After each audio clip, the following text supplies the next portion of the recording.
तो भाई सभी को नमस्कार, सभी को राम राम। तो जैसे आपको पता है, ये हमारी हिंदी की क्लास है जिसमें हम 20 क्वेश्चन PYQ के लेते हैं। तो आशा करते हैं आपकी समझ में आ रहे होंगे। ठीक है। और ये हमारी आज 13 नंबर क्लास है। 13 नंबर क्लास है। तो समझ में आ रहा होगा। तो करते हैं भाई स्टार्ट।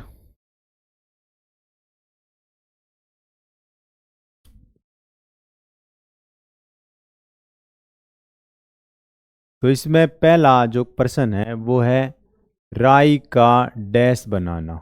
उपरोक्त में से मुहावरे के रिक्त स्थान की पूर्ति उचित शब्द के द्वारा कीजिए। ठीक है। तो राई के यहाँ पे डैश क्या आएगा?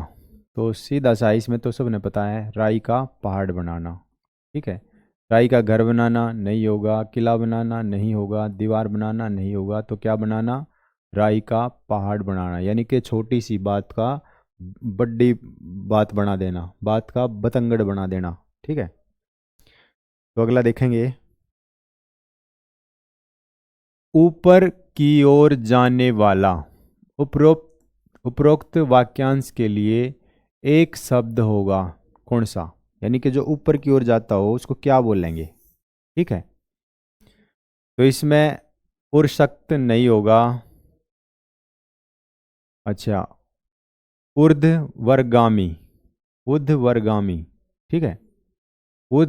उधर्व का मतलब है कि ऊपर। ठीक है। उधर्व का मतलब ऊपर, गामी का मतलब है जाने वाला, गमन करने वाला। ठीक है।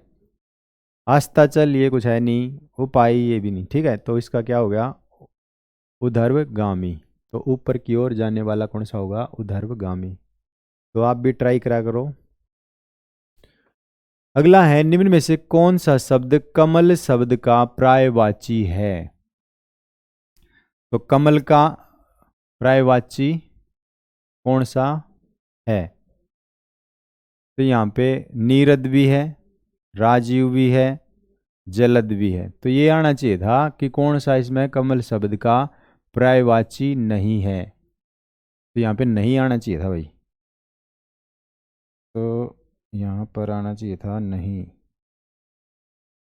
तो नहीं आना चाहिए था।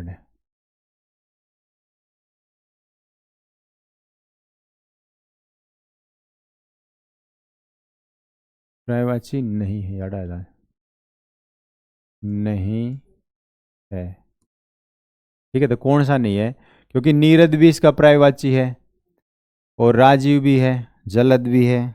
ठीक है। लेकिन इसका जो पर्यायवाची नहीं है वो कंचन नहीं है। कंचन का मतलब वो है स्वर्ण, सोना।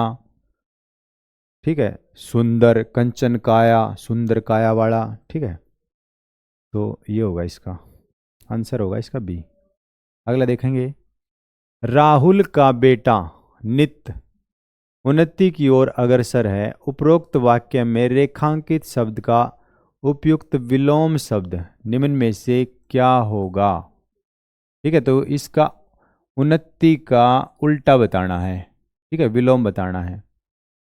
तो अवनति ना अन्नति, ये नहीं होगा। तो इसका जो आंसर होगा वो होगा अवनति। पदोन्नति, ये तो इसका सिमिलर हो गया। उन्नति ये कुछ नहीं है। ठीक है। तो इसका जो आंसर होगा वो बी होगा। समझ में आया होगा। निम्नलिखित में से शुद्ध वाक्य कौन सा है? राघव अपने मामे के साथ घूमने गया है, ये तो गलत हो गया। मामे, देख, मामे के साथ तो नहीं होगा। अल्पेश सवेरे जल्दी उठता है, तो ये शुद्ध होना चाहिए। सीता पटने से आई, ये होता है पटना आना चाहिए, या पटने लिख दिया इन्हें, तो ये गलत हो गया। ये भी गलत हो गया। रमेश आगरे से आया, तो आगरा आना चाहिए, ये भी गलत हो गया। तो बच गया कि अल्पेश सवेरे जल्दी उठता है। तो आंसर हो गया बी ऑप्शन। समझ में आया होगा। अगला है, निम्नलिखित मुहावरे के उचित स्थान ना उचित अर्थ का चयन कीजिए। चेहरे पर हवाइयां उड़ाना, चुप रहना ना, घबराना, ये हो सकता है। ठीक है। उड़ान भरना, ना। अचानक गिरना ना। तो चेहरे के हवाइया उड़ाना का मतलब है एकदम से वो घबरा गया, उसके एकदम चेहरे की हवाई उड़ गई, एकदम उसका रंग पीला पड़ गया, ठीक है, तो घबरा गया। अगला है जो स्त्री प्रिय बोलती है, वाक्यांश के लिए एक शब्द। तो प्रिय वंदा, तो पहला ही ऑप्शन है इसमें, तो प्रिय वंदा, ठीक है। तो प्रिय वंदा जो स्त्री प्रिय बोलती हो, प्यारी बोलती हो, ठीक है, और तो होंगे नहीं। चलो अगला देखेंगे। निम्नलिखित विकल्पों में से कौन सा एक वाक्य संबंधवाचक सर्वनाम का उदाहरण नहीं है? संबंधवाचक सर्वनाम का उदाहरण नहीं है। संबंध का जैसे सर्वनाम क्या अगर है, जो भाई संज्ञा और संज्ञा के स्थान पर जिन उसका शब्दों का प्रयोग किया जाए उसने बोलेंगे सर्वनाम। तो यहाँ पे संबंधवाचक, ठीक है, यानी कि संज्ञा के स्थान पर वहाँ पे क्या होना चाहिए, संबंध को दर्शाने वाले शब्द होने चाहिए। संबंध को दर्शाने वाले शब्द हैं जो, जिसे, जैसा, ठीक है। तो इस तरीके के जो शब्द दिखाई देंगे वो संबंधवाचक होगा। तो यहाँ देखेंगे हम, यह अच्छा विचार है, तो यहाँ पर वो जो, जैसा, कैसा ये तो है नहीं, ठीक है, तो नहीं है, तो आंसर तो हो गया यही। लेकिन जो व्यक्ति आपत्ति में विचलित नहीं होता, अब जो आ गई मैं, जिसे आ गया, जो दूसरों के लिए गड्ढा खोदता है, तो ये सारे जो हैं वो संबंधवाचक सर्वनाम के ठीक एग्जाम्पल है। लेकिन ये जो है ये गलत एग्जाम्पल था, तो आंसर पूछ रखा है इसमें कौन सा नहीं है, तो ये नहीं होगा। आया भाई समझ में? अगला देखेंगे। नीचे दिए गए वाक्य के अशुद्ध भाग का चयन कीजिए। अध्यापक ने आपकी अभ्यास पुस्तिका का अवलोकन करके देख लिया, ठीक है। तो अवलोकन करना ही देखना हुआ है, ठीक है। तो ये जो देख लिया, ये देख जो शब्द है ये नहीं आना चाहिए यहाँ पे। तो लिया है ठीक है, अवलोकन करके देख ये गलत है, ठीक है। अभ्यास पुस्तिका तो सब ठीक है, लेकिन आंसर क्या होगा इसका, बी ऑप्शन होगा। तो आया होगा समझ में? अगला देखेंगे। जिसमें शक्ति ना हो, वाक्यांश के लिए इनमें से कौन सा उपयुक्त शब्द है, कौन सा इनमें से, ठीक है। तो इसमें जैसे है आसक्त, तो पहला ऑप्शन है। आ का मतलब न, सख्त का मतलब जिसमें शक्ति ना हो, ठीक है, तो पहला आंसर होगा। अशाक्य, आ का मतलब न, शाक्य का मतलब त्यागना, ठीक है, जो न्याय त्यागने वाला हो, ठीक है। अशोक, आ का मतलब ना, शोक का मतलब जो, शोक का मतलब यहाँ पे दुख, ठीक है, जो दुख ना मानने, जिसको किसी प्रकार का दुख ना हो। चलो आगे देखेंगे। मुझे आप पुराने पते पर पत्र दीजिएगा। अच्छा वो आंसर लगा दिया था क्या? हाँ, तो इसका आंसर आ सकता है। अगला देख लें मैं। मुझे आप पुराने पते पर पत्र दीजिएगा, इस वाक्य में दीजिएगा के स्थान पर क्या आएगा? तो पत्र कभी दीजिएगा नहीं होता, पत्र हमेशा भेजा जाता है। तो इसमें पहला ऑप्शन है, जैसे पत्र भेजा जाएगा। सोचिएगा नहीं होगा, आइएगा नहीं होगा, कीजिएगा नहीं होगा, ये नहीं होगा, तो बच गया, ये वाला आंसर होगा इसका। अगला देखेंगे। निम्नलिखित में से कौन सा शब्द बिजली शब्द का पर्यायवाची नहीं है? तो बिजली जैसे देखेंगे, तड़ित भी बिजली है, दामिनी भी बिजली है, चंचला भी बिजली है, तो ये तीनों तो इसके हो गए।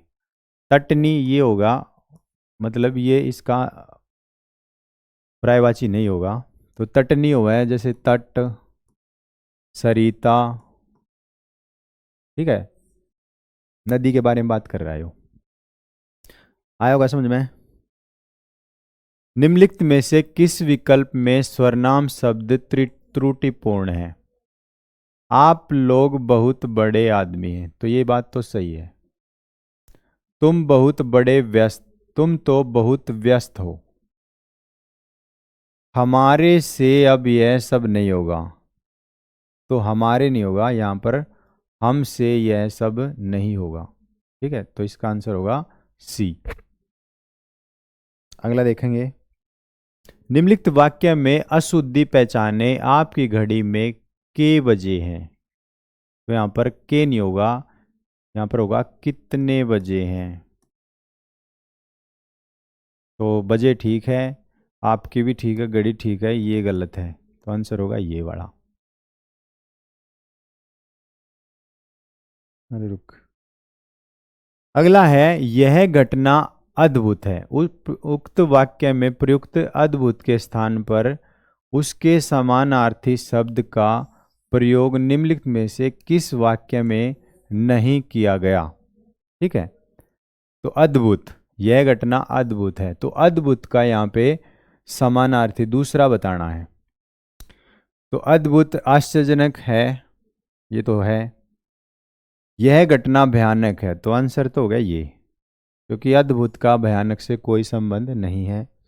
विलक्षण भी है, अपूर्व भी है, तो ये तो है, लेकिन ये वाला नहीं, भयानक नहीं होगा। ठीक है, तो आंसर हो गया हमारा बी, ये वाला।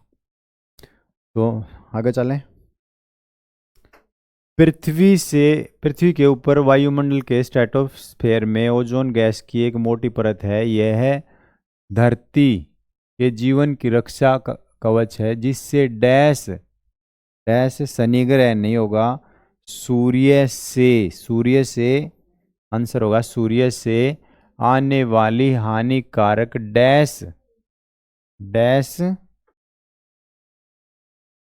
किरण, ठीक है, डैश किरणें रोक ली जाती हैं। ठीक है, किंतु पृथ्वी के ऊपर जहरीली गैसों में के बादल बढ़ते जाने के कारण सूर्य की अनावश्यक किरणें बाह्य अंतरिक्ष में वर्तती नहीं हो पाती, जिसके कारण पृथ्वी का डैश, ठीक है, तो पृथ्वी का तापमान बढ़ता जाता रहा है। इससे छोटे बड़े सभी द्वीप समूहों एवं महाद्वीपों के डैश तटीय क्षेत्रों के डूब जाने का खतरा है। तो महाद्वीप में पहाड़ी, रेगिस्तान, मैदानी ये नहीं होगा, तो महाद्वीपों के क्या डूब रहे हैं, तटीय। ये जो पैराग्राफ है ये ग्लोबल वार्मिंग के ऊपर है। ठीक है, तो ग्लोबल वार्मिंग के क्या क्या नुकसान है भाई, सूरज तक किरण आऊंगी और उस तक ग्लोबल वार्मिंग बढ़ेगी। ज़्यादा ग्लोबल वार्मिंग बढ़ेगी तो समुद्र का जो पानी का लेवल वो बढ़ जाएगा, तो उसके जो तट हैं वो डूबते चले जाएंगे। इससे ग्रीन हाउस गैस प्रभाव कहते हैं। यही स्थिति रही तो मुंबई जैसे महानगर प्रलय की गोद में समा सकते हैं। पृथ्वी पर बढ़ते तापमान के कारण विश्व में परिवेश नहीं, विश्व में डैश को अमृत और पोषक जल प्रदान करने वाले ग्लेशियर, तो विश्व में परिवेश नहीं होगा, संस्कृति नहीं होगी, तो क्या होगा यहाँ पर, सभ्यता। तो विश्व में सभ्यता को अमृत एवं पोषक जल प्रदान करने वाले ग्लेशियर या तो लुप्त हो जाएंगे या लुप्त होने की ओर बढ़ते जा रहे। तो इससे क्या होगा, ग्लोबल वार्मिंग तय, इससे जो हमारी सभ्यता है, मानव सभ्यता, वो खतरे में पड़ जाएगी। ठीक है, तो वीडियो भाई यहीं तक। तो कैसी लगी आप सभी को तो ज़रूर बताना, और वीडियो देखने के लिए आप सभी का बहुत बहुत धन्यवाद। तो मिलते हैं अगली क्लास में, तो तब तक के लिए बाय बाय, टाटा।